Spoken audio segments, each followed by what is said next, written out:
आइए हम प्रार्थना करें। सर्वशक्तिमान परमेश्वर, राजाओं का राजा, प्रभुओं का प्रभु, हमें सुबह के वक्त के लिए धन्यवाद देते हैं। संगति के लिए हम शुक्र अदा करते हैं। हम विनती करते हैं परमेश्वर, तेरी उपस्थिति हमारे साथ बने रहें और तेरे पवित्र आत्मा के द्वारा हमसे बातचीत कर।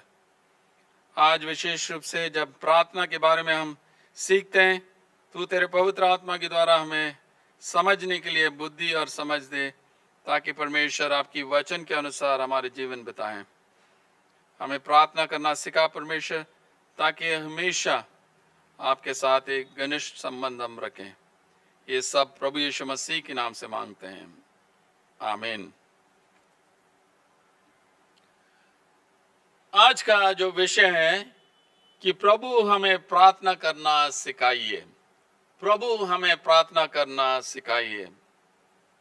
सारे मसीही लोगों के लिए प्रार्थना करना बहुत महत्वपूर्ण है, क्योंकि इसी के द्वारा उनका जो रिश्ता परमेश्वर के साथ है वो मजबूत होता है। और मसीही लोग ये भी विश्वास करते हैं कि प्रार्थना के द्वारा कि उनकी जीवन बदल जाता है और उनकी दुनिया बदल जाता है। परंतु कई लोगों का ये भी प्रश्न होता है कि मैं कैसे दुआ करूं, कौन सी चीज के लिए दुआ करूं। कई बार हमारी प्रार्थना जो है कि एक लिस्ट बन जाता है, एक मांग की लिस्ट बन जाता है। परमेश्वर मुझे ये चाहिए, वो चाहिए, और हम एक पूरे जैसे लिस्ट बनाते हैं कोई खरीदने के लिए, वो परमेश्वर को हम बताते हैं। परंतु अगर देखा जाए कि प्रार्थना जो है एक बातचीत है परमेश्वर के साथ, एक कॉन्वर्सेशन है कि हम उनके साथ बात करते हैं कि हमारी दुनिया में क्या क्या हो रहा है और हम कैसे महसूस करते हैं। और प्रार्थना जो है ज्यादा तरफ परमेश्वर की उपस्थिति में समय बिताने के बारे में है, उनकी जो कंपनी है, उनकी उपस्थिति है, उसके आनंद उठाना है। ये अगर आपके जो सबसे अच्छे दोस्त के साथ जब आप समय बिताते हैं, आपको बहुत अच्छा लगता है। आप कई चीजों के बारे में बात करते हैं, परिवार के बारे में बात करते हैं, अपने दोस्तों के बारे में बात करते हैं, भविष्य के बारे में बात करते हैं, कभी कभी माफी मांगते हैं, कभी धन्यवाद देते हैं और सुनते रहते हैं कि दूसरे क्या कहना है। और कई बार जो है खामोशी में रहते हैं, साइलेंस में रहते हैं, और सिर्फ ये है कि आपको खुशी है और आनंद है कि आप उनके साथ हैं। यही प्रार्थना जो है होना चाहिए, परमेश्वर की उपस्थिति में समय बिताना और उनसे बातचीत करना या उनके संग संग चलना। और सबसे बढ़िया नमूना हमारे लिए यीशु मसीह खुद है। यीशु मसीह काफी लंबा समय अपनी पिता परमेश्वर के साथ प्रार्थना में बिताया। जब चेलों को चुना, काफी समय दुआ में लगे रहा, उसके बाद उनको चुना। जब वो रेगिस्तान में था और शैतान उनको आजमाइश कर रहा था, उस वक्त भी प्रभु यीशु मसीह प्रार्थना में लगा रहा। जब उनके चेलों के साथ था तब भी वो प्रार्थना में लगे रहते। गेत्सेमने बगीचा में भी हम देखते हैं, उनकी मृत्यु से पहले भी कहते हैं, हे पिता आपकी इच्छा पूरी हो, मेरी इच्छा नहीं है, आपकी इच्छा पूरी हो। और आज हम देखते हैं कि लूका और मत्ती की इंजील में, लूका 11:1-13 और मत्ती 6:9-13 प्रभु की प्रार्थना के बारे में और आगे भी प्रार्थना के बारे में प्रभु यीशु मसीह हमें क्या सिखाते हैं। लिखा है, फिर वह किसी जगह प्रार्थना कर रहा था। आज जब वो प्रार्थना कर चुका तो उसके चेलों में से एक ने उससे कहा, हे प्रभु, जैसे यूहन्ना ने अपने चेलों को प्रार्थना करना सिखाया, वैसे हमें भी तो सिखा दे। तो यीशु मसीह खुद प्रार्थना करके वापस आ रहे हैं, और उस वक्त जो है उनमें से एक चेलों में से एक कहते हैं कि हमें प्रार्थना करना सिखा दे, जैसे यूहन्ना भी अपने चेलों को सिखा है। तो संदर्भ ये है कि प्रार्थना करके ही यीशु मसीह आ रहे हैं, और चेले चाहते हैं कि वो भी सीख लें कैसे प्रार्थना करना, किस चीजों के लिए प्रार्थना करना। और अगर मत्ती की इंजील में और लूका की इंजील में देखते हैं कुछ अंतर दोनों में है। लूका की इंजील में जो है ये प्रार्थना में जो है एक एड्रेस है जो पिता के पास एड्रेस करते हैं, उसके बाद दो ख्वाहिशें हैं और उसके बाद जो है 3 विनतियां हैं। मत्ती की इंजील में थोड़ा सा बड़ा सा एड्रेस है और 3 ख्वाहिशें हैं और 4 विनतियां हैं। तो आइए हम इसको देखते हैं। उसने उनसे कहा, जब तुम प्रार्थना करो तो कहो, हे पिता, तेरा नाम पवित्र माना जाए, तेरा राज्य आए। मत्ती की इंजील में, हे हमारे बाप तू जो आसमान पर है।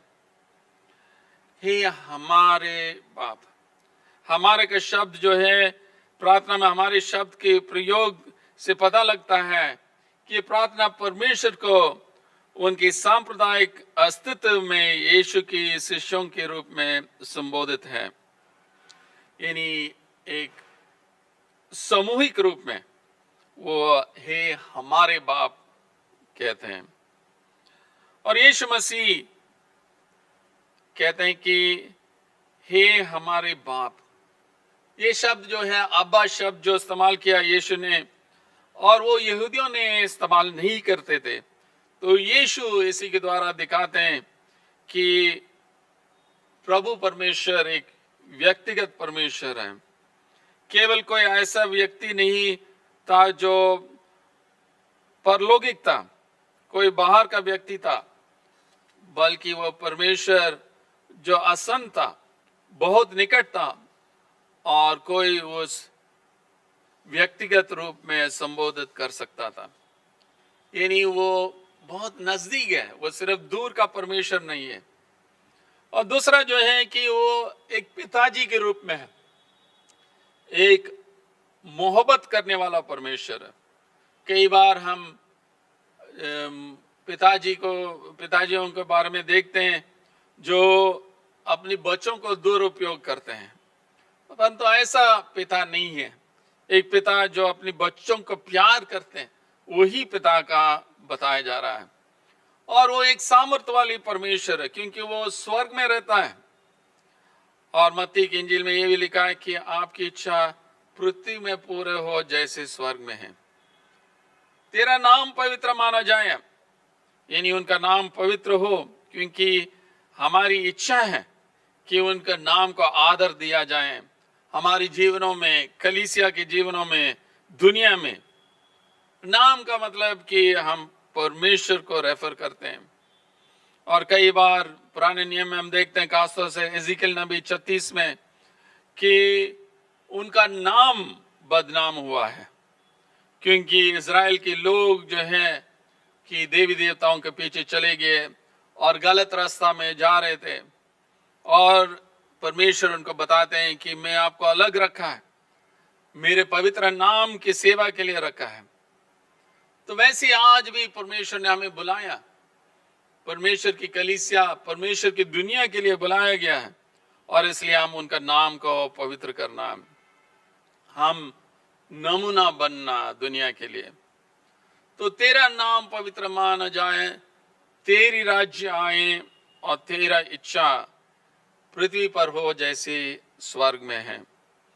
यानी 3 चीज जिसमें हम बताते हैं, परमेश्वर का नाम और परमेश्वर के राज्य और परमेश्वर की इच्छा। जब हम परमेश्वर के राज्य के बारे में कहते हैं कि हम बताते हैं कि वो सर्वशक्तिमान परमेश्वर है, वो प्रकृति के ऊपर और इतिहास के ऊपर राज करता है। और यीशु मसीह के आगमन से एक नया शुरुआत हुआ है, एक नया राजा आया है और उनकी शासन शुरू हुआ है। उसमें उद्धार का आशीष है, और उसी के द्वारा हम अपने आप को समर्पण भी करना उनकी जो आज्ञा के नीचे है। तो जब हम प्रार्थना करते हैं आपकी राज्य आए, इसका मतलब हम कहते हैं कि कलीसिया बढ़ते जाएं। जैसे हम लोग दूसरों को गवाही देते हैं कि यीशु मसीह के बारे में, और लोग यीशु को स्वीकार करते हैं, तब कलीसिया बढ़ते जाएगा। और जब तक हम ये करते रहना, तब तक यीशु मसीह दोबारा ना आए, जब वो महिमा के साथ, आदर के साथ सामत के साथ आएगा और दोबारा राज्य करेगा। तो परमेश्वर के राज्य को हमारे बीच में लाना है, हमारी जीवन के द्वारा एक धार्मिकता के राज्य, न्याय के राज्य को हम लाना। तीसरा हम कहते हैं कि आपकी इच्छा पूरे हो, जैसे स्वर्ग में हो वैसे पृथ्वी पर भी हो। यानी हम परमेश्वर की इच्छा चाहते हैं, और परमेश्वर की इच्छा जो है हमारी जीवन के लिए सबसे बढ़िया चीज है। इसलिए मूर्खता है जब हम उसको तिरस्कार करते हैं, और अगर हम बुद्धिमान हैं उसको हम पहचान लेंगे और चाहेंगे और उसको करेंगे। और खास तौर से जो समस्या ये होता है कि परमेश्वर की इच्छा और हमारी इच्छा के बीच में ये लड़ाई होती है। हम कुछ और चाहते हैं, परमेश्वर कुछ और चाहता है।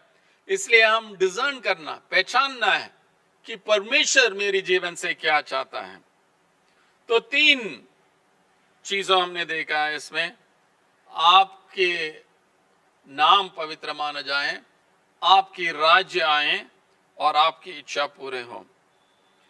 परंतु इसके द्वारा हम देखते हैं कि कई बार हमारी समाज के द्वारा दबाव हमारे ऊपर आ जाता है कि हम सिर्फ अपने बारे में सोचते हैं, हमारे नाम के बारे में सोचते हैं। क्या हम चाहते हैं कि हमारे नाम को आदर मिले, कि लोग हमें तारीफ करें, लोग कहें वाह वाह कितना बढ़िया आपने किया। कई बार हम चाहते हैं हमारे नाम छप जाना चाहिए, हमारे लेटर हेड में नाम आना चाहिए। यानी कई चीजों में हम देखते हैं, और हमारे राज्यों के बारे में चाहते हैं। हम चाहते हैं कि हम राज्य करें। कुछ लोगों जो जी-हज़र लोगों का साथ रखते हैं ताकि वो हमारे ईगो को बढ़ाते हैं और हमेशा हमारे साथ रहते हैं और घूमते रहते हैं और जी हजूर बोलते रहते हैं। ऐसी लोगों को हम चाहते हैं, क्योंकि हम चाहते हैं कि हमारी राज्य बढ़े, कि हमारी किंगडम बढ़े, कि परमेश्वर के राज्य के बारे में नहीं सोचते हैं। और तीसरा जो है, हम चाहते हैं कि हमारी इच्छा पूरी हो, सिर्फ मेरी इच्छा पूरा होना है। अगर नहीं होता हम गुस्सा हो जाते हैं और फ्रस्ट्रेट हो जाते हैं। परंतु हम अगर यीशु मसीह के शिष्य हैं तो हमारा नाम और हमारे राज्य और हमारी इच्छा के बारे में नहीं सोचना, परंतु परमेश्वर के नाम, परमेश्वर के राज्य और परमेश्वर की इच्छा पूरा करने के लिए कोशिश करना। फिर आगे देखते हैं कि 4 चीजों के बारे में 4 विनतियां हैं। हमारी दिन भर की रोटी हर दिन हमें दिया कर। यानी रोटी जो है एक प्रतीक है, हमारी आम जरूरतों की प्रतीक है, जीवन की आम जरूरतों का। और यीशु मसीह वही यहाँ कह रहे हैं कि ये परमेश्वर पिता से आपकी आम जरूरतों के लिए मांगो, आपकी लालच के लिए नहीं है, ग्रीड के लिए नहीं है, परंतु आपकी नीड्स के लिए, जो आपकी जरूरत है उसके लिए हर दिन की जो जरूरतें हैं उसको हम मांग सकते हैं। और क्यों रोज की रोटी हम मांगना है? क्योंकि उसी के द्वारा हम दिखाते हैं कि हम परमेश्वर ऊपर भरोसा रखते हैं, हम डिपेंड करते हैं उनके ऊपर, और उन्हीं के द्वारा जो है हमारे जीवन जारी रहता है। वो ही हमें सस्टेन करते हैं और हम उनके साथ रहते हैं। तो डिपेंडेंस, भरोसा रखना कि परमेश्वर के ऊपर रोज की चीजों के लिए ये बहुत जरूरी है। दूसरा ये लिखा है कि वो हमारी भौतिक चीजों की जरूरत के बारे में लिखा है। फिर हमारी रूहानी जरूरतों के बारे में बताएगा, और हमारे पापों को क्षमा कर, क्योंकि हम भी अपने हर एक अपराधी को क्षमा करते हैं, कि क्षमा की जरूरत है। क्योंकि पापों की क्षमा जो है हमारी जीवन और स्वस्थ के लिए, हमारे अंदरूनी जो जीवन है उसके लिए बहुत ही महत्वपूर्ण है। पाप जो है एक कर्ज की तरह है जो हमारी गर्दन पे टंगता है, और पाप की वजह से हमें दंड मिलना चाहिए, परंतु परमेश्वर ने हमें क्षमा किया, और जो चार्ज हमारे विरोध लिखा गया उसको यीशु मसीह ने हटा दिया। फिलिपियांसी कहते हैं कि कई बार जो है जब हम दूसरों का अनुग्रह नहीं दिखाते हैं, माँ और बेटे के बीच में, पिताजी और बेटे के बीच में, भाइयों के बीच में, बहनों के बीच में, अलग अलग क्षेत्रों के लोगों के बीच में, फिर जो है कि क्रैक जो है, ये दरार जो है बड़ा होते जाता है, और उसका एक ही रास्ता है, वो पाप क्षमा की रास्ता है। तो हमारी रूहानी जरूरत है कि हमारी पाप क्षमा होना है। तीसरा जी जो लिखा है कि हमें जो है कि परीक्षा में मत डाल परंतु बुराई से बचा। परीक्षा में मत डाल, क्योंकि हम ये नहीं कह सकते हैं, याकूब एक तरह में लिखा है कि हम परमेश्वर के ऊपर आरोप नहीं लगा सकते जब हम आजमाइश आता है। परमेश्वर हमें आजमाइश में नहीं डालता है, परंतु शैतान हमें आजमाइश में डालता है। तो इसलिए लिखा है कि हमें परीक्षा में मत डाल परंतु बुराई यानी बुराई करने वाला यानी शैतान से हमें बचा, क्योंकि शैतान ही हमें आजमाइश में ले जाता है और गिराने की चाहता है। और इसी के द्वारा हमें पता लगता है कि हम अपनी सामर्थ से शैतान के ऊपर विजय नहीं कर सकते हैं, इसलिए परमेश्वर की जरूरत है।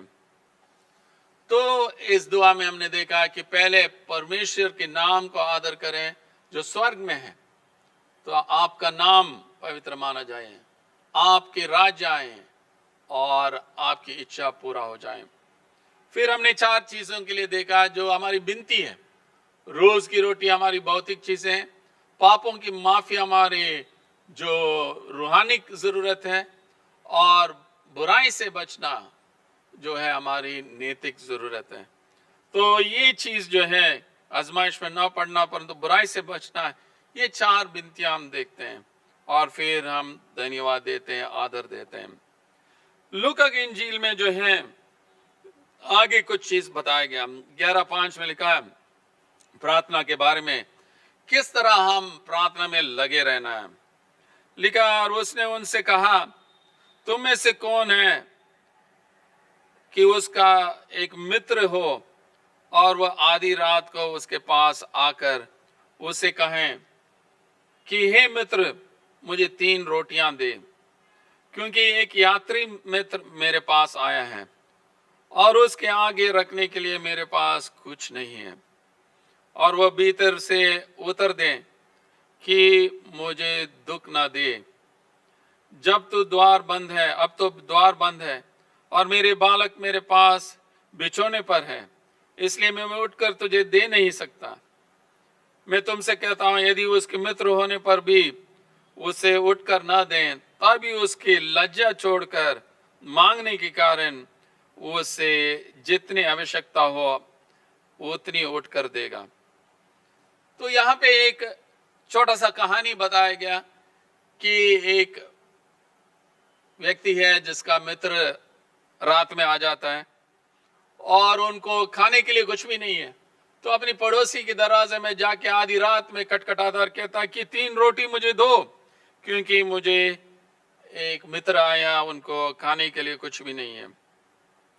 और ये दोस्त शायद जो है देने के लिए उनका इच्छुक नहीं है, क्योंकि वो दरवाजा बंद है, बच्चे बिछोने पे है कि वो नहीं दे सकता है। परंतु आप कल्पना कीजिए, अगर आप एक व्यक्ति जो है वो कटकटाते रहता है कि पूरे गांव के लोग उठ जाएंगे और कहेंगे अरे क्या कर रहा है ये व्यक्ति।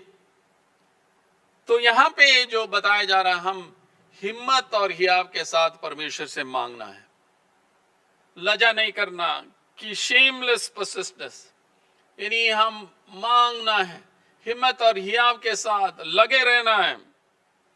और सभी को पता है कि अगर इस व्यक्ति अपना दरवाजा नहीं खोलता कि पूरे गांव उठ जाएगा, और उसके बाद जो है जो शर्म इनको खाना पड़ेगा, क्योंकि बाकी लोग कहेंगे ये कैसे व्यक्ति है, अपनी दोस्त को कुछ नहीं देना मांग रहा है। तो ये हम देखते हैं कि ये व्यक्ति उठकर उनको देता है। वैसे यीशु मसीह हमें बताते हैं कि हम मांगना है, हिम्मत के साथ मांगना है। फिर अंत में लिखा है, और मैं तुमसे कहता हूं कि मांगो तो तुम्हें दिया जाएगा, ढूंढो तुम पाओगे, खटखटाओ तो तुम्हारे लिए खोला जाएगा। क्योंकि जो कोई मांगता है उसे मिलता है, और जो ढूंढता है वो पाता है, और जो खटखटाता है उसके लिए खोला जाएगा। तो यीशु मसीह दोबारा में याद दिलाता है कि मांगो तुम्हें दिया जाएगा, ढूंढो तुम पाओगे, खटखटाओ तो तुम्हारे लिए खोला जाएगा। यीशु मसीह का कहने का मतलब कि वो एक अच्छा पिताजी है, और अगर हम उनसे मांगते हैं जो हमारे जरूरत है वो जरूर देगा। और हमें ये बता रहा है कि हम लगे रहना हमारी प्रार्थना में, हम ढूंढते रहना, खटखटाते रहना। हम जबरदस्ती कुछ नहीं कर सकते, परंतु परमेश्वर का कहने का मतलब, यीशु का कहने का मतलब, हम प्रार्थना में लगे रहना, कि छोड़ना नहीं है। और यीशु मसीह एक और नमूना देते हैं, तुम में से ऐसे कौन पिता होगा कि जब उसका पुत्र रोटी मांगे तो उसे पत्थर दें, या मछली मांगे तो मछली के बदले उसे सांप दें, या अंडा मांगे तो उसे बिच्छू दें। इन्हें अगर हम इस पृथ्वी के पिता होके, कि एक इंसानी पिता होगे, कि हम जो है अच्छी चीज हमारे बच्चों को देना आता है, तो कितना अधिक परमेश्वर पिता पवित्र आत्मा को क्यों ना देगा। सो जब तुम बुरे होकर अपने लड़के वालों को अच्छी वस्तुएं देना जानते हो, तो स्वर्गीय पिता अपनी मांगने वालों को पवित्र आत्मा क्यों ना देगा। लूका की इंजील में विशेष रूप से पवित्र आत्मा के बारे में बताया जा रहा है कि हम मांगे, पवित्र आत्मा हमारे लिए दिया जाएगा, एक वरदान है। तो प्रार्थना हम जरूर करना है। प्रार्थना जो है परमेश्वर की उपस्थिति के लिए, उनके मार्गदर्शन के लिए, उनके साथ एक घनिष्ठ संबंध के लिए। जो भी हमारी रूहानी जीवन की जरूरत है परमेश्वर जरूर देगा। पवित्र आत्मा हम सबको देगा जब हम उनसे मांगते हैं। तो आज हमने ये प्रभु की प्रार्थना के बारे में देखा है कि 3 ख्वाहिशों के बारे में, आपकी नाम पवित्र माना जाए, आपकी राज्य आए और आपकी इच्छा पूरे हो जाए। तो हम कोशिश करें कि आने वाले दिनों में हम सिर्फ अपने नाम के बारे में नहीं सोचें, अपनी राज्य के बारे में नहीं सोचें, अपनी इच्छा के बारे में नहीं सोचें, परंतु परमेश्वर के नाम, परमेश्वर के राज्य, परमेश्वर इच्छा को पूरा करें। और हमारी जो मांग है, जो 4 चीज के लिए हम मांगना है, भौतिक चीजों के लिए जो हमारी जरूरत है, रोज की रोटी, क्योंकि हम उन पर डिपेंड करते हैं। फिर हम पापों की क्षमा मांगते हैं जो हमारी रूहानी जरूरत है, और हम प्रार्थना करते हैं हमें क्षमा कर, जैसे हम दूसरों को क्षमा करते हैं तो हम भी दूसरों को क्षमा करना है। तीसरा, हमें आजमाइश में न पड़ने दे, हम उनकी रक्षा के लिए मांगते हैं। और अंत में बुराई करने वाला जो शैतान है उनसे बचाओ, क्योंकि हम कमजोर व्यक्ति हैं, हम बहुत ही आसानी से गिर जाएंगे, परंतु परमेश्वर की सामर्थ्य चाहिए। फिर हमने देखा किस तरह हम हिम्मत और हियाव के साथ प्रार्थना में लगे रहना, जैसे वो व्यक्ति जाके अपने पड़ोस के घर में घंटी बजाते रहा जब तक उनका जवाब नहीं मिला। और अंत में प्रभु यीशु मसीह कहते हैं, हम इंसान होकर अगर अच्छी चीज देना हमें आता है, कितना अधिक परमेश्वर पिता पवित्र आत्मा हम सबको देगा।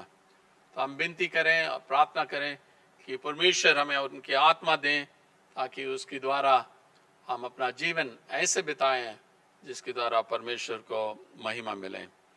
आइए हम प्रार्थना करें। हे सर्वशक्तिमान परमेश्वर, राजाओं का राजा, प्रभुओं का प्रभु, हम धन्यवाद देते हैं परमेश्वर, इस प्रभु की प्रार्थना के द्वारा आपने हमें दुआ करने सिखाया है। हम प्रार्थना करते हैं तो हमें मदद कर, ताकि हम सिर्फ इसको रट के नहीं बोलें, परंतु धीरे धीरे बोलें और समझें, इसके अर्थ को समझें, ताकि हमारे जीवनों में परिवर्तन आए। दोबारा समय के लिए धन्यवाद देते हैं।